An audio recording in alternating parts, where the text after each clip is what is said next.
Do not ask why. That was the first rule, printed larger than the rest, like it carried more weight. And maybe it did. I didn't ask. Not on the first night, when the telephone that wasn't connected to anything rang at exactly 10:41, and a voice read me a dead man's name. Not on the fourth night, when the operations manual had 3 more rules than it had the night before, and the pages they were printed on were already warm. Not on the 8th night, when the voice on the telephone said my name instead of someone else's, and I wrote it down in the logbook and said, confirmed, because that was the protocol, and the protocol was all I had. 8 shifts at a relay substation in Garvin County, Oklahoma, a concrete building at the end of a road that doesn't appear on GPS, behind a chain-link fence in a half-acre of transformers that hum at a rhythm too slow for anything mechanical. I was the only person on site. I was the only person who was supposed to be. That was 14 months ago. I left. I moved 400 miles away to a rented duplex in Joplin, Missouri. I didn't give anyone the new address. But last Tuesday at 2:47 a.m., the lamp on my nightstand dimmed twice. That's the exact time to the minute the yard lights at the substation used to cycle down during what the operations manual called a load resequencing event. And the sound that came with it wasn't electrical. It was a low hum that came from the air itself, like the room had briefly become a smaller room inside a much larger machine. I still check my mailbox before sunrise every morning. I have for 14 months, because an envelope came once no postmark, no return address, my name printed in the same typeface as the operations manual, and I need to know when the next one is coming, not if, when. So I'm breaking the first rule now.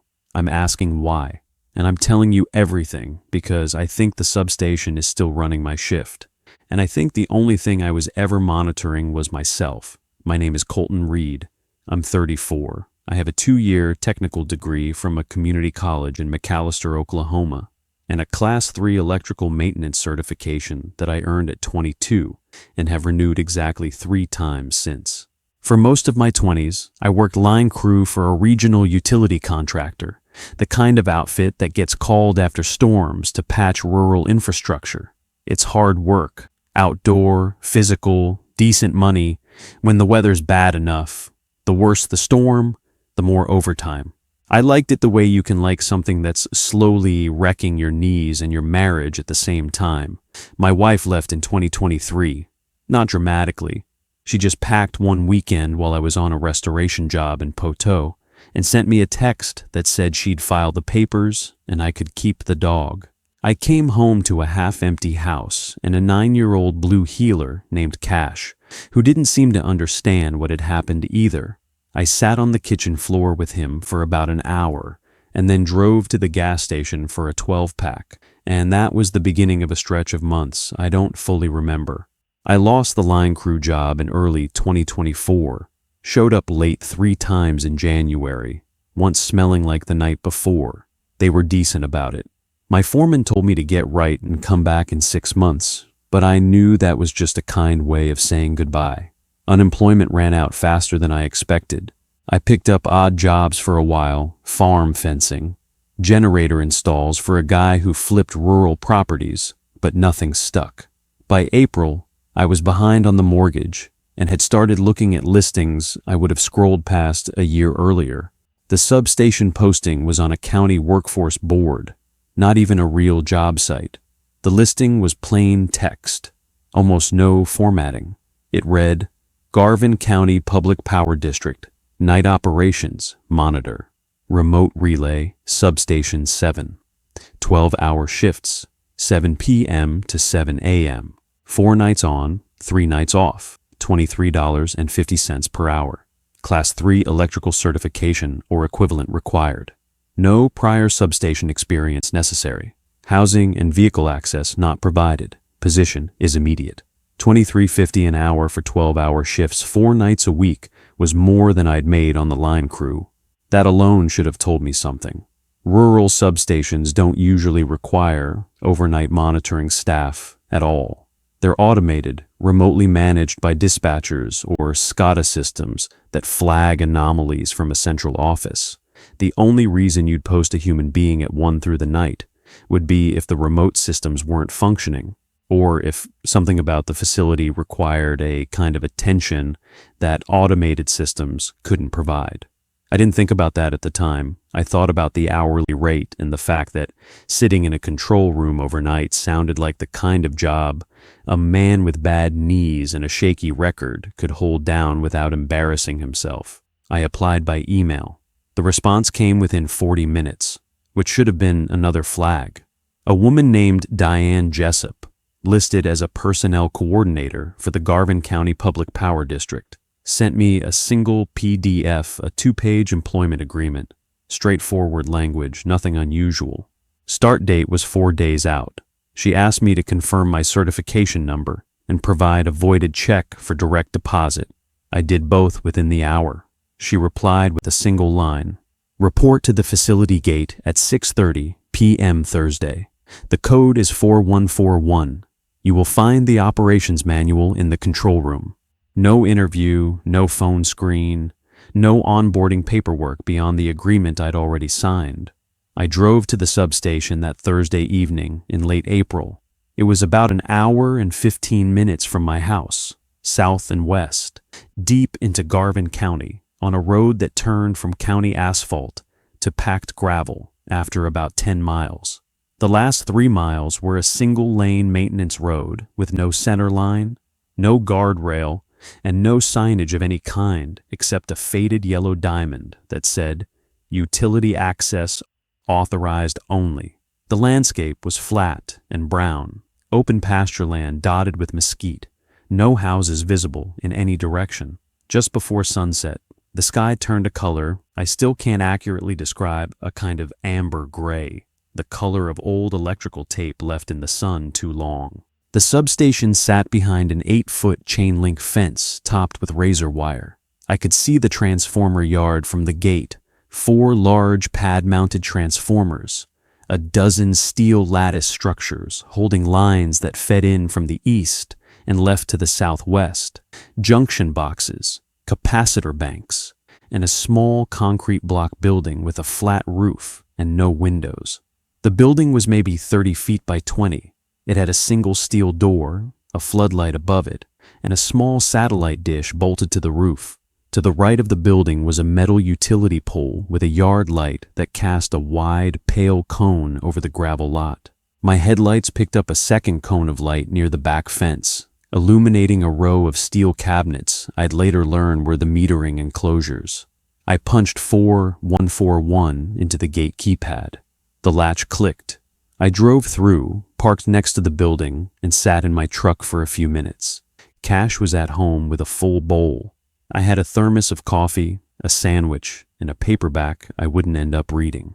The air outside was warm and completely still. The hum of the transformers was steady and low, a sound you hear once, and then your brain files it away as background noise. But that evening, sitting in my truck, I noticed it wasn't steady. It pulsed, not rhythmically, not like a heartbeat, but in long, irregular swells, like something breathing at a rate too slow for any living thing. I got out and walked to the steel door. There was no handle on the outside, just a keypad identical to the one on the gate. Same code, 4141. The lock disengaged with a heavy thud, and the door swung inward on its own, slow and even, like it was counterweighted. The control room was smaller than I expected. A metal desk with a laminate top sat against the far wall, facing a panel of 6 small monitors showing live feeds of the transformer yard from different angles. The feeds were black and white with a green-gray tint, and they refreshed about once every 2 seconds, rather than streaming continuously. To the left of the desk was a steel shelf unit holding 3-ring binders, a first aid kit, and a battery-powered lantern. To the right was a narrow door, closed, which I assumed led to a utility closet or bathroom. The overhead light was a single fluorescent tube that buzzed at a frequency just different enough from the transformer hum outside to create a faint, slow beat between the two sounds. On the desk, centered precisely, was a 3-ring binder with a gray cover. A strip of label tape across the front read, Substation 7, Night Operations, Manual Current Revision. Beneath the binder was a single sheet of white paper.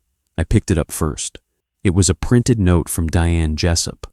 It read, Colton, welcome to Substation 7. Please read the operations manual in full before your first monitoring cycle begins at 8 p.m. The manual contains all procedures and protocols for your shift. Follow them exactly. If you have questions, do not call the main office between 10 p.m. and 5 a.m. This is not a suggestion. There is a red telephone on the lower shelf. Use it only as described in the manual. D. Jessup, Personnel, GC, PPD. I set the note aside and opened the binder. The first 3 pages were what I expected. Facility overview, transformer specifications, a simple map of the yard showing equipment locations. Page 4 was a shift schedule, just my name, repeated across every Thursday through Sunday slot for the next 8 weeks. No other names, no alternating staff. Page 5 was where the manual changed. At the top of the page, in bold type, it read, Operational Conduct Rules, Substation 7 Night Monitoring Staff. Below that, in smaller italics, these rules govern all actions taken by monitoring staff during the overnight shift window, 7 p.m. to 7 a.m. Compliance is not optional. Do not ask why these rules exist. Do not attempt to determine the reasoning behind any individual rule. Perform each rule exactly as written. If a rule appears to have changed since your last reading, follow the current version. And then the rules began. Rule 1 was printed in a slightly larger font than the rest. It said, Do not ask why. Not of the manual, not of the monitors, not of the red telephone, not of any voice you may hear after 11 p.m. Curiosity about the purpose of these rules is itself a violation. I read it twice. Then I read it a third time. I'd worked jobs with safety protocols, lockout/tagout procedures, confined space rules. Every one of them included a reason. Every rule in every safety manual I'd ever read told you what would happen if you didn't follow it. That was the whole point. You lock out a breaker because stored energy can kill you. You wear a harness because gravity doesn't negotiate. This rule told me nothing except that wanting to know was already a problem. Rule 2. At 8 p.m., turn on the desk radio. Set it to 16:30 a.m. Do not adjust the frequency for any reason. If the broadcast changes to a voice you recognize, turn the volume to its lowest audible setting, but do not turn it off. Rule 3. Monitor camera for between 9:15 p.m. and 9:40 p.m. During this window, you may observe a figure standing near the eastern capacitor bank. Do not zoom the camera. Do not switch to another feed. When the figure is no longer visible, mark the exact time in the logbook on the desk. If no figure appears, write No Observation C4 and the date. Rule 4. The red telephone will ring once between 10 p.m. and midnight. Answer before the third ring. You will hear a series of numbers. Write them in the logbook exactly as spoken. Do not read them back. Do not ask the caller to repeat. After the numbers, the caller will say a name. Write the name below the numbers. Then hang up. Do not say anything during this call except confirmed after the name is spoken. Rule 5. The narrow door to the right of the desk leads to a storage corridor. Do not open this door before 1 a.m. Do not open it after 3 a.m. Between 1 a.m. and 3 a.m. You may open it once and only once. When you open it, look at the floor directly in front of the threshold. If there is a brown envelope, take it and place it in the top drawer of the desk. If there is no envelope, close the door and do not open it again until your next shift.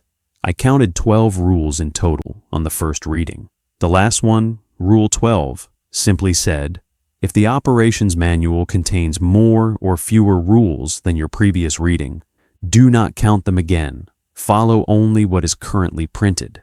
I closed the binder. The fluorescent light buzzed. The transformer hum pulsed outside. It was 7:22 p.m. I sat in the desk chair and stared at the 6 camera feeds. The transformer yard was empty and still. The yard light threw hard shadows from the lattice structures across the gravel. Nothing moved. At 7:58, I opened the binder again to reread Rule 2. I found the desk radio on the shelf, an old AM/FM unit, beige plastic, the kind you'd find in a garage sale box. I turned it on at exactly 8 o'clock and dialed it to 16:30 AM static. Then, underneath the static, a single sustained note, low, almost below hearing. It didn't sound like any broadcast signal I'd encountered in 15 years of working around electrical equipment. It sounded generated, purposeful, like the sound itself was meant to be in the room with me, not transmitted from somewhere else. I set the volume to a moderate level and turned back to the monitors. Camera 4 was the feed covering the eastern capacitor bank, a row of cylindrical units mounted on a concrete pad near the back fence. At 9:15, I fixed my eyes on it.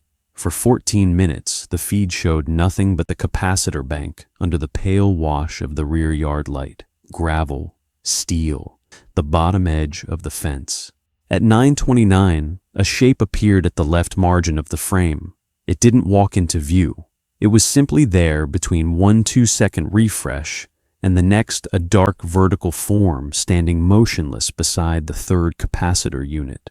It was tall enough that its upper portion was cut off by the camera's frame. I could see what appeared to be shoulders, an arm, and the suggestion of a torso, but no features, no face. It looked less like a person than like the shadow of a person cast by a light source that wasn't there. It remained perfectly still until 9:36, and then, on the next refresh, it was gone. I wrote in the logbook, 9:29 p.m. figure observed, camera 4, east capacitor bank, departed 9:36 p.m. My handwriting was steady. My pulse was not. I sat there with the radio tone filling the room and the camera feed cycling through their 2-second updates, and I thought about the hourly rate, $23.50 times 12 times 4 nights a week. I thought about the mortgage, the truck payment, the dog food, and the empty side of the closet back home. I thought about Rule 1, the one that told me not to ask why, and I realized I was already breaking it inside my head with every breath. At 10:41 p.m., the red telephone rang. The red telephone was on the lower shelf, just as the note had said. It was an old rotary-style handset, dark red, heavier than it looked. No cord ran from the base to the wall. No cord ran from the base to anything. It sat on the metal shelf like a display piece, disconnected from every system in the building, and it was ringing. I picked it up before the third ring, the way Rule 4 required. I pressed the handset to my ear and said nothing. The line wasn't silent. There was depth to it, a layered ambient sound, like the open channel of a two-way radio left transmitting in a large, enclosed space. I could hear the faint echo of something structural, metal on metal, the kind of acoustic signature you'd get inside a warehouse or an industrial corridor with concrete walls. Then the numbers came. A voicemail, flat, unhurried, with no accent I could place, began speaking a sequence. 14, 7, 7, 31, 82, 14, 3. I wrote each number in the logbook as it was spoken, pressing the pen hard into the paper to keep my hand from shaking. The voice paused for exactly 2 seconds between each number. No inflection, no variation in volume. It sounded less like a person reading numbers and more like a recording of a person who had once read numbers and was now being played back from a medium that had slightly degraded. After the final number, the voice paused for a longer interval, maybe 5 seconds, and then said a name. Harlan Deal. I wrote the name beneath the numbers. My pen hovered. Then I said, confirmed, and hung up. I sat there staring at the name for a while. Harlan Deal. I didn't know anyone by that name. The handwriting in the logbook before my entries, 2 pages of notes in a cramped, backward-slanting script, didn't mention a Harlan Deal either. Those earlier entries were sparse.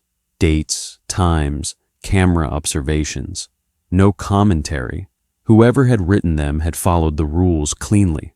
or at least had written as if they had. The last entry before mine was dated 11 days ago, 11 days with no monitoring staff between that person and me. I flipped back through the logbook. The earliest entry was from 7 months prior, different handwriting rounder, more deliberate. That person had lasted 2 weeks based on the dates. Then the cramped handwriting took over and ran for about 5 months. Then the 11-day gap. Then me. Neither previous monitor had signed their name. That struck me as odd. Every shift log I'd ever used in utility work had a signature line, an employee ID, something. This logbook had none, just dates, times, observations, and numbers received from the red telephone. Dozens of number sequences, dozens of names beneath them. I scanned down the list of names. Some were plain Robert Alton, Dina Marsh, Curtis Wayne Page. Others were partial, a first name only, or a surname followed by an initial. One entry, about 3 months back, had no name at all, just the numbers, and then a blank space, and then, in the cramped handwriting, a note in the margin. Caller said the name. I heard it. I am choosing not to write it. That entry unsettled me more than the figure on camera 4. Whoever had written those words had heard something in that name, something specific enough to make them refuse the task, and they'd still come back for the next shift. The entry after it was dated the following night. Same handwriting, same format, numbers, name, no margin note. Business as usual. I closed the logbook and looked at the clock on the desk. It was 11:08 p.m. The radio tone had shifted slightly, not in pitch, but in texture. It had been a smooth, sustained note earlier. Now it had a grain to it, a faint roughness, as if the signal were being pushed through something that was slowly wearing down. Rule 6 was the next one that applied by time. It read, between 11 p.m. and midnight, the transformer hum outside may change in rhythm. If it accelerates to a pace faster than normal breathing, close the operations manual and place both hands flat on the desk. Do not move until the rhythm returns to its original pace. Do not look at the monitors during this interval. At 11:14, the hum outside changed. I'd been half aware of it all night, that slow, irregular pulsing I'd noticed when I first arrived. Now, it was faster, noticeably faster, a swell every 2 seconds, then every second and a half, then faster still, until it sounded like the entire transformer yard was panting. I closed the binder and put my hands flat on the desk. The laminate was cold. The fluorescent light above me buzzed. The radio tone continued, grainy and low. Outside, the hum kept accelerating. I don't know how long I sat like that. The clock was to my left, and I'd already committed to not looking at the monitors. So I kept my eyes fixed on the gray cover of the closed binder. The hum built to a pace that felt almost frantic, a mechanical hyperventilation, and then stopped. Not slowed, stopped. Complete silence from outside, for maybe 3 full seconds, before the original slow pulse resumed. I lifted my hands. They'd left faint moisture prints on the laminate. I opened the binder to reread Rule 7. Which covered the period between midnight and 1 a.m. It said, at midnight, the yard light nearest the building will shut off for approximately 4 minutes. This is expected. Do not go outside during the dark interval. Do not open the exterior door. Monitor camera 1 only. If camera 1 displays a feed that does not match the yard layout you observed upon arrival, do not study it. Switch to camera 3 and wait for the yard light to return. I watched the clock hit midnight. The yard light outside the steel door, the one that cast the wide pale cone over the gravel lot, went dark. I could see it happen on camera 1 before I heard the click of the light's relay through the concrete wall. The feed on camera 1 went almost completely black, just a faint ambient glow from the distant rear yard light and the stars. I watched camera 1 and waited. For the first 2 minutes, the feed showed exactly what I expected. The dark outline of my truck, the chain link gate, the gravel lot rendered in shades of near black. Then, on the third refresh, the image changed. The camera was still showing a location, a room, not the yard, an interior space. concrete walls, a long corridor with overhead pipes, fluorescent tubes casting a greenish light. The corridor extended deep into the frame, and at the far end, there was a door, steel, painted gray, with a small wire-reinforced window at head height. The image was still cycling at the same 2-second refresh rate, and in each frame, the corridor looked identical. Nothing moved. But the image was impossibly clear for camera 1, which moments ago had been a low-resolution outdoor feed pointed at a gravel lot. I did not study it. I switched to camera 3, which still showed the Western Transformer bank under the rear yard light. I stared at camera 3 and waited. At 12:04, the yard light clicked back on. I switched back to camera 1. The feed showed my truck, the gate, the gravel, normal, as if the corridor had never been there. I wrote in the logbook, 12 a.m. yard light off, camera 1 anomalous feed, interior corridor, approximately 2 minutes duration, light restored 12:04 a.m. Now I understand the next thing I'm about to describe might sound like the point where a reasonable person would leave. I want to acknowledge that, but I also want to explain something about the way that Substation worked. On your thinking, every event that night, the figure on camera 4, the telephone call, the transformer hum, the camera feed, each one was strange enough to alarm you, but contained enough to process. Nothing attacked me. Nothing chased me. The rules had predicted every event accurately, and following them had produced no harm. The operations manual, bizarre as it was functioning exactly as a manual should. It told me what would happen, and it happened. That kind of reliability is calming, even when the events themselves are not, especially when you're the kind of person who has spent his life trusting procedures and manuals and systems because that's what keeps you alive when you're 40 feet up a utility pole in an ice storm. So I stayed, and at 1 a.m., I opened the narrow door to the right of the desk, as Rule 5 permitted. Behind it was not a storage corridor, or rather, not only a storage corridor. It was narrow shoulder width and extended back about 15 feet. The walls were unpainted concrete block, and a single caged bulb at the far end cast a weak yellow light. The floor was poured concrete, clean, with a visible drain grate at the midpoint. There were metal shelves along the left wall holding labeled cardboard boxes. The labels were dates, months, and years, going back further than I could read from the doorway. On the floor, directly in front of the threshold, was a brown envelope. I picked it up. It was a standard 9x12 mailing envelope, unsealed, with no writing on the outside. Inside was a single sheet of paper, a printed form with a header that read Garvin County Public Power District Substation 7, Operational Personnel Record. Below the header were fields. Most were filled in. The name field read Colton M. Reed. My middle initial is M. I hadn't put my middle initial on the employment agreement. I hadn't put it on any document I'd sent to Diane Jessup. The form listed my certification number, my date of hire, and my shift assignment. It listed my home address, not just the city, but the street, the unit number. Below the address was a field labeled Monitoring Status, and next to it, a single word, Active. Beneath that was a field I didn't understand.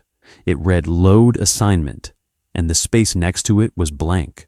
At the very bottom of the form, in small italicized print, was a line that said, This record is generated and maintained by the operations system of Substation 7. It is not produced by Garvin County administrative staff. Do not submit corrections. I placed the envelope in the top drawer of the desk, as Rule 5 instructed. I closed the narrow door. I sat down and put my hands on the desk again, not because any rule required it, but because I didn't know what else to do with them. The radio tone had changed again. It was no longer a single sustained note. Underneath the original tone, a second frequency had appeared higher, thinner, cycling in a slow pattern that rose and fell like a signal searching for alignment. The two tones together produced a dissonance that wasn't loud, but was deeply uncomfortable, the auditory equivalent of a light flickering at a frequency just fast enough to notice. At 2:15 a.m., I opened the operations manual again because something felt different about it. The binder rings were the same. The gray cover was the same. But when I turned to the rules section, the page count had changed. On my first reading, there had been 12 rules. I was certain of this because Rule 12 had specifically told me not to recount if the number changed. Now there were 14. The original 12 were intact, word for word, in the same positions on the same pages, but between Rule 9 and Rule 10, 2 new rules had appeared on a page that hadn't existed before. The paper was the same weight, the same color, the same typeface, but the text was new. Rule 9A. If at any point during your shift you hear your full name spoken aloud from within the storage corridor, do not respond. Do not open the corridor door. Do not confirm that you heard it. Remain at the desk and continue monitoring camera 3 until the voice stops. Rule 9B. The form in the brown envelope is accurate. Do not attempt to verify its contents through outside sources. The address listed will remain current for as long as your monitoring status is active. If your address changes, the form will update before you do. I read 9B 3 times. The form will update before you do. That meant the form would know where I was moving before I moved there. That meant the form wasn't a record. It was something ahead of me. I left the binder open to that page and sat back. The transformer hum outside had returned to its slow, irregular pace. The dual radio tones filled the small room. Camera 4 showed the capacitor bank, empty. Camera 1 showed my truck, alone in the lot. At 3:20 a.m., I heard something from behind the narrow door. Not my name, not a voice. A sound I recognized from a decade of utility work. The low, resonant clunk of a large breaker being thrown. A mechanical switching sound, the kind that means a circuit has been connected or disconnected. It came once, clearly, from deep in the corridor, well past the 15 feet of shelving I'd seen when the door was open. That corridor had looked 15 feet deep, but the switching sound came from much further away than that. Rule 8, which I hadn't yet needed to follow, read, between 3 a.m. and 5 a.m., you may hear switching sounds from beneath or behind the building. These are part of the load resequencing cycle. Do not investigate. Do not attempt to identify which circuits are being switched. The resequencing is automatic and does not require human intervention. It has never required human intervention. The last sentence. It has never required human intervention. Read differently after 9B. Everything in the manual was starting to read differently. The rules were accurate. They predicted real events, but they also controlled what I was allowed to think about those events. Rule 1 told me not to ask why. Rule 9B told me not to verify. Rule 12 told me not to count. The entire system was designed to keep me functional and compliant, while things happened around me that I was specifically prohibited from understanding. And it was working. I was sitting at that desk, writing in the logbook, following the timing of each rule, monitoring the cameras as instructed. I was doing exactly what the manual wanted. Not because I was afraid, though I was, but because the structure was easy to obey. It gave me a task and a time. It told me what was normal. It absorbed the uncertainty of every strange event by pre-authorizing it. Every impossible thing that happened had already been written into the rules, which made it feel managed, expected, safe. I understood. Sitting there at 3:30 in the morning with switching sounds echoing from impossible distances behind a door I was no longer allowed to open, that this was the most dangerous quality of the substation. Not the figure, not the telephone, not the camera feed. The danger was how reasonable it felt to stay. At 4 a.m., Rule 10 applied. It read, at 4 a.m., open the top drawer of the desk. The brown envelope you place there may now contain additional documents. Review any new documents. If a second form is present, read it completely, but do not remove it from the envelope. Return the envelope to the drawer when finished. I opened the drawer. The brown envelope was there. It was heavier than before. Inside was my personnel record, unchanged. Monitoring status still reading active. Load assignment still blank. Behind it was a second form. This one had a different header. Substation 7. Load sequencing register personnel assignments. It was a list. A long list. Names in a single column, each followed by a date and a number. The dates went back years. The earliest I could see was 2016. The numbers were formatted like electrical load values, kilowatt hours, with decimal places to the hundredths. Each name had a value assigned to it. Some of the names matched the ones I'd written in the logbook from the red telephone. Robert Alton, 4,217.44. Dina Marsh, 1,002.16. Curtis Wayne Page, 7,891.03. Harlan Deal, the name from tonight's call, was on the list. His load value was 0.00, and at the bottom of the list, below a thin printed line, was my name, Colton M. Reed. Load assignment, 0.00. I was on the register. I had a load value. It was 0 for now, but the field existed, and the substation system had assigned it to me on my first night, in an envelope that had appeared on the floor of a corridor that shouldn't have been there, inside a form generated by a system that the manual explicitly said was not operated by county staff. I returned the documents to the envelope, placed it back in the drawer, and closed it. The switching sounds from behind the narrow door had stopped. The radio tone had settled back to a single frequency. The cameras showed an empty yard. The fluorescent light buzzed. At 5 a.m., Rule 11 instructed me to turn off the desk radio. I did. The silence that followed was total, not just the absence of the tone, but a quality of silence that felt manufactured, as if the room had been designed to contain sound and was now demonstrating its capacity by containing none at all. The remaining 2 hours of my shift were uneventful. The yard light stayed on. The cameras showed nothing. The transformer hum pulsed at its solo original pace. I sat at the desk and watched the sky lighten on camera 2, which faced south toward open pasture. Dawn came gray and gradual. At 6:55 a.m., I closed the logbook, closed the operations manual, and stood up. I looked at the narrow door. It was shut, as I'd left it. I looked at the top drawer, closed. I looked at the 6 camera feeds. Empty yard, empty lot, my truck waiting by the building. I walked out, locked the steel door behind me, drove to the gate, punched 4141, pulled through, and drove home. Cash was waiting inside the front door, tail going, unconcerned with anything that had happened while I was gone. I slept until 3 p.m. When I woke, I lay in bed and thought about the load sequencing register. I thought about the names and the kilowatt-hour values, and the fact that mine was set to 0. I thought about Rule 9b, the form will update before you do, and what it meant for a system to know where you'll be before you know it yourself.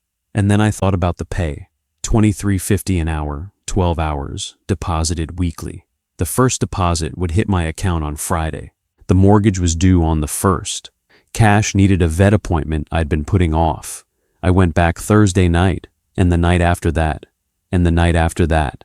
It was on my 4th shift, the last night of my first rotation, that I opened the operations manual at 2 a.m. and found Rule 13. It had not been there before, not as Rule 9a and 9b had appeared, inserted between existing rules on new pages. This one was at the end, after Rule 12, on a page that was slightly different from the others. The paper was the same weight, but the color was faintly warmer, almost cream instead of white, as if it had been printed at a different time or pulled from a different source. Rule 13. By your 4th shift, you are no longer a temporary monitor. Your load assignment has begun accruing. This is not a consequence of any action you have taken. It is a consequence of presence. The operations system does not distinguish between choosing to stay and being unable to leave. To the system, these are the same event. I stared at that rule for a long time. The fluorescent light buzzed. The transformer hum pulsed. The red telephone sat silent on its shelf, unconnected to anything, waiting for 10 p.m. to ring again with another name, another set of numbers, another entry for a register I was now part of. I looked at the top drawer of the desk and knew, without opening it, that my load assignment was no longer 0.00. I opened the drawer. The brown envelope was already there, though I hadn't opened the corridor door that night, and no one had entered the control room. The envelope was heavier again, noticeably so, and when I pulled the personnel record out, the load assignment field that had read 0.00 on my first night now read 12.36, 12 kilowatt hours and 36 hundredths. I didn't know what it meant in practical terms. I didn't know what it measured, but I understood the structure. I'd seen the register, seen the names, seen values climbing into the thousands. 12 was small. 12 was early. 12 was a balance that had just started to run. The load sequencing register was behind my personnel form, same as before, but longer now. 2 new names had appeared at the bottom, both above mine, both with values higher than 0. I didn't recognize either of them.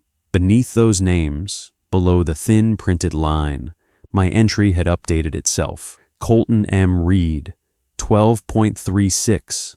I put everything back in the drawer, closed it, and sat there until 5 a.m. when Rule 11 told me to turn off the radio. I drove home. Cash greeted me at the door. The direct deposit hit my account that afternoon, $1,128, exactly as promised. I paid the electric bill and bought 40 pounds of dog food and a case of beer I didn't end up drinking, because every time I opened the refrigerator that weekend, I thought about load values and how a number that small could grow. My 3 nights off passed the way empty time does when you're waiting for something you can't name. I didn't sleep well. I kept waking at odd hours, 9:29, 10:41, midnight, 2:15, the exact times the substation's events had occurred during my shifts. My body had already synced to the schedule. My internal clock had been rewritten in 4 nights. I went back Monday evening. The gate code still worked. The steel door opened on its own. The control room was exactly as I'd left it, except for one detail. The logbook was open to a page I hadn't written on, and there was a new entry in handwriting that wasn't mine. It read, Sunday, 2:17 a.m. load resequencing event. Duration, 14 minutes. Circuits engaged, 7, 12, 19. Personnel on register, 146. No monitor on site. System operated unattended. The substation had logged its own activity on a night I wasn't there. The handwriting was precise and mechanical, not printed by a machine, but written with the even pressure and uniform spacing of a hand that didn't hesitate or waver. Every letter was the same height. Every word was the same distance from the next. It looked like a human hand performing a task it had performed thousands of times, or like something that had learned what human handwriting looked like and reproduced it without any of the small imperfections that come from being alive. Personnel on register, 146. 146 names on a list I'd only seen the tail end of. 146 people assigned load values by a system that ran itself in a building staffed by one person at a time, at the end of a road that didn't appear on GPS. I sat down and opened the operations manual. The rules section now had 16 rules. Rules 1 through 12 were unchanged. Rules 9A and 9B remained inserted between 9 and 10. Rule 13, the one about presence and accrual, was still there on its faintly warmer page. Rules 14 and 15 were new. Rule 14, during your second rotation, the red telephone may ring more than once per shift. Answer every call. Follow the same protocol. If the same name is given twice in one shift, write it twice. Do not assume this is an error. Rule 15. You may begin to notice that the storage corridor appears longer than it did during your first rotation. This is accurate. The corridor extends in proportion to the active register. Do not walk further than the first shelving unit. Do not count the boxes. Do not read the labels past the year 2020. I read Rule 15 again and looked at the narrow door. It was closed. The clock read 8:47 p.m. I wouldn't be permitted to open it until 1 a.m. That second week, the shifts intensified. Not dramatically, the substation didn't deal in drama. It dealt in accumulation, small, precise additions that made each night slightly heavier than the last. Monday night, the red telephone rang at 10:22 p.m. I answered, wrote the numbers, wrote the name. Dana Pulliam said confirmed, and hung up. At 11:40, it rang again. Different numbers, same voice. The name was Walter Embry. I wrote it down, said confirmed, hung up. 2 calls in 1 shift, just as Rule 14 had predicted. Tuesday night, 3 calls. The third came at 1:15 a.m., well past midnight, which was outside the window Rule 4 had originally specified. The rules were expanding the telephone schedule without explicitly saying so. The original rule still read between 10 p.m. and midnight. But Rule 14 simply said, may ring more than once without time constraints. And Rule 1 said not to ask why. Wednesday night, I opened the corridor door at 1 a.m. The brown envelope was on the floor. But this time, when I looked down the corridor, I could see that Rule 15 was right. The corridor was longer, significantly longer. The shelving along the left wall extended well past what I could see by the single caged bulb, which now seemed to illuminate only the first third of the space. Beyond the light, the corridor continued into a darkness that had depth to it, not just an absence of light, but a sense of volume, like looking into a passage that went further than the footprint of the building could possibly allow. The boxes on the shelves closest to me were labeled with recent years, 2024, 2023, 2022. Each box was the same size, the same brown cardboard, the same black marker labeling. They looked like the kind of boxes you'd find in any county records office or utility archive. Ordinary, bureaucratic. The only unusual quality was their weight. When my arm accidentally brushed the nearest box as I bent to pick up the envelope, it didn't shift. It was heavy enough that the contact didn't move it at all, as if it were filled with something far denser than paper. I took the envelope, closed the door, and returned to the desk.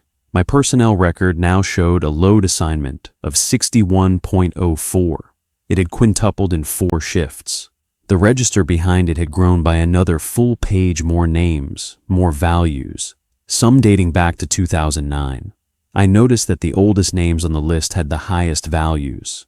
Robert Alton, whose name I'd written on my first night, was at 4,217.44.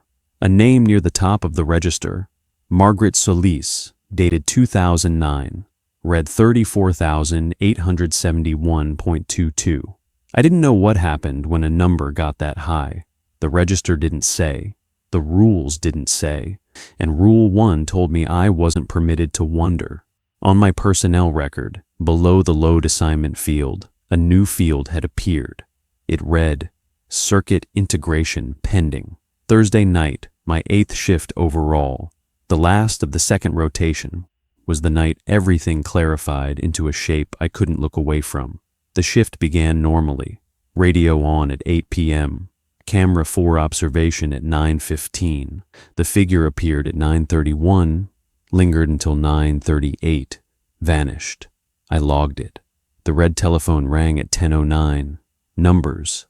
A name. Colton M. Reed. My name. The voice gave me my own name. I sat there with the handset against my ear and the protocol running through my mind like a track I couldn't derail. Write the name. Say, confirmed. Hang up. That's what the rule said. That's what I'd done every night for 8 shifts. Dozens of names, without deviation. I wrote my name beneath the numbers. My hand was steady. That's the part that disturbs me most. Looking back, my hand didn't shake. I'd been so thoroughly conditioned by the rule system that even when the system fed me my own name, when it told me, in its flat, unhurried voice, that I was now being processed through the same channel as every other name on the register, my body followed the protocol before my mind could object. I said, Confirmed. I hung up. I sat in the chair and stared at my name in my own handwriting in the logbook, and I understood, finally, what the substation was. Not in full. I don't think anyone could understand it in full, and I think Rule 1 exists precisely to prevent that kind of understanding, because understanding might be the only thing that could interrupt the process. But I understood enough. The substation wasn't monitoring a power grid. It was operating one, a grid made of people. Every name on the register was a node. Every load value was a measure of how deeply that node was integrated into the circuit. The switching sounds I heard from behind the corridor door at 3 a.m. weren't electrical breakers being thrown, or rather, they were, but the circuits being connected weren't copper and steel. They were the connections between the substation and the people it had registered. The overnight monitor wasn't watching the system. The overnight monitor was the system's hands logging the names, confirming the entries, opening the drawer, carrying the envelope.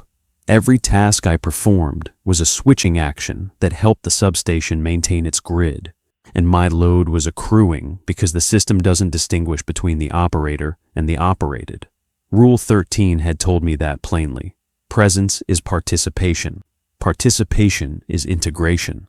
Integration is load. At midnight, the yard light went off. I switched to camera 1. The feed showed the corridor again.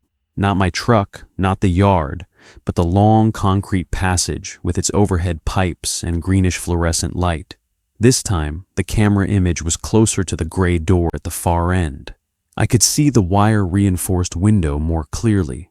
Through it, there was a faint glow, amber and warm, and the silhouette of something that might have been a control panel, or a switching console, a wall of breakers, rows of them, more than any substation this size could justify. I switched to camera 3 and waited. At 12:04, the yard light returned. Camera 1 reverted to the gravel lot. At 1 a.m., I opened the corridor door for the last time. The envelope was there, but so was something else, a second object sitting beside the envelope, directly on the threshold. A small rectangle of cardboard, the size of an index card, with a single line of text printed on it in the same typeface as the operations manual.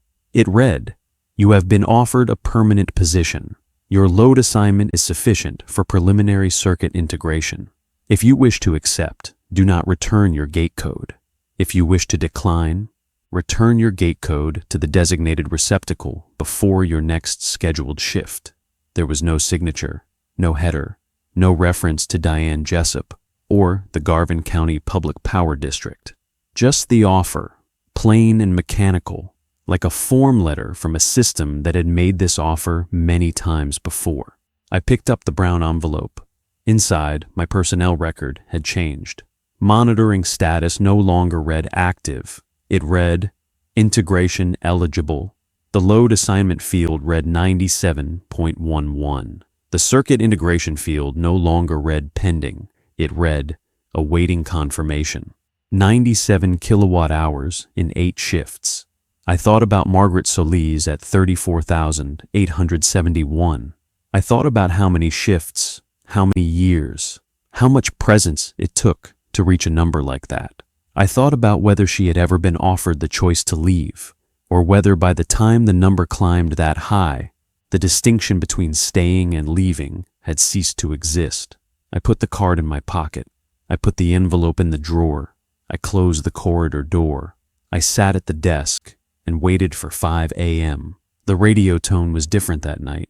Not dual frequencies, not the searching pattern I'd heard before.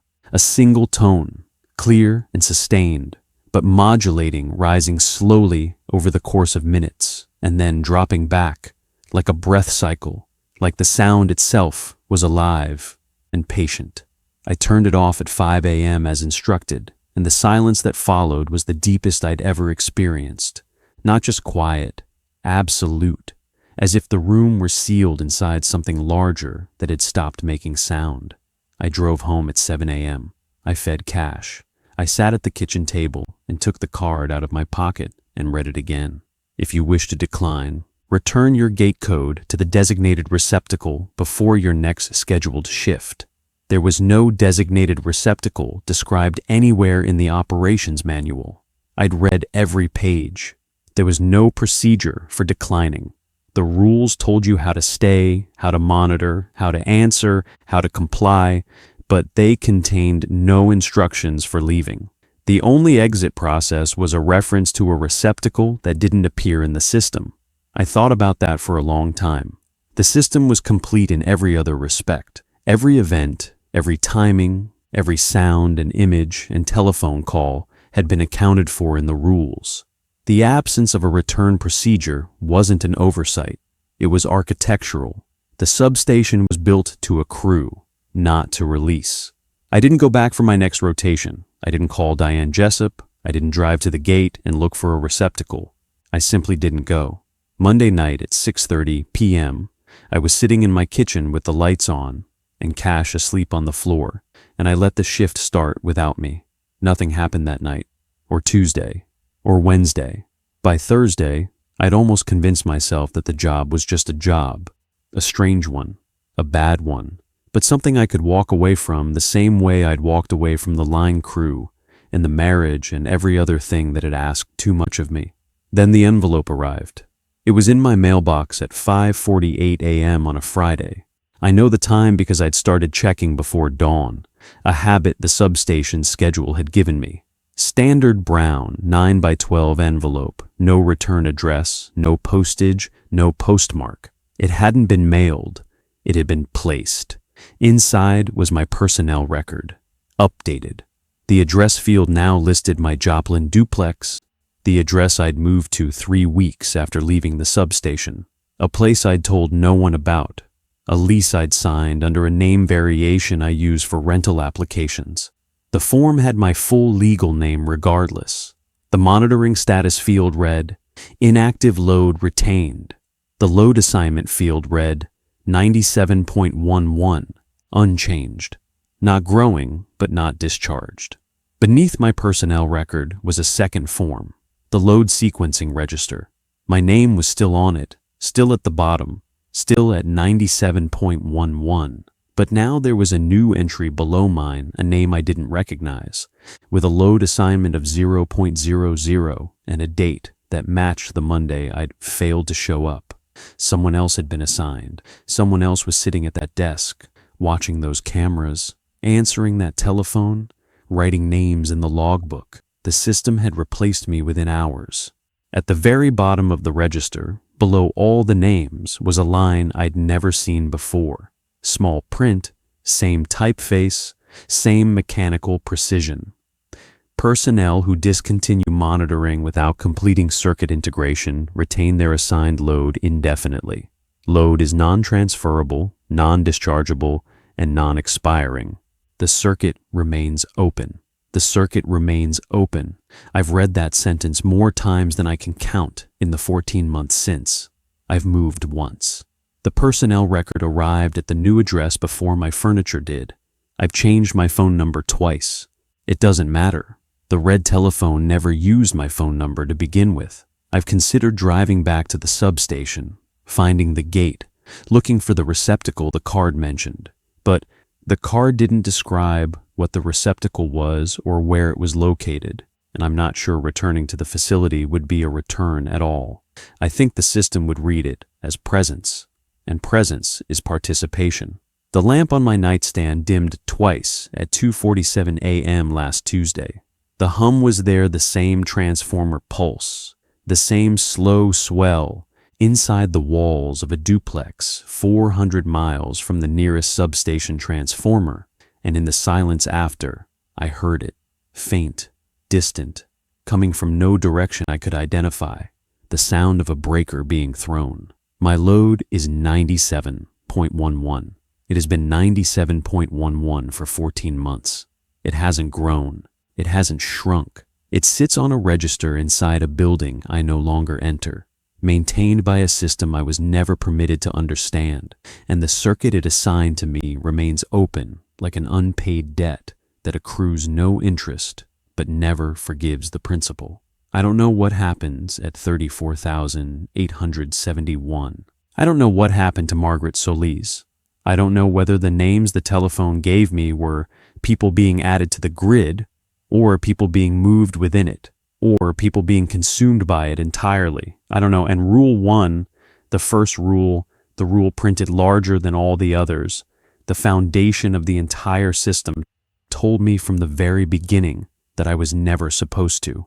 Do not ask why.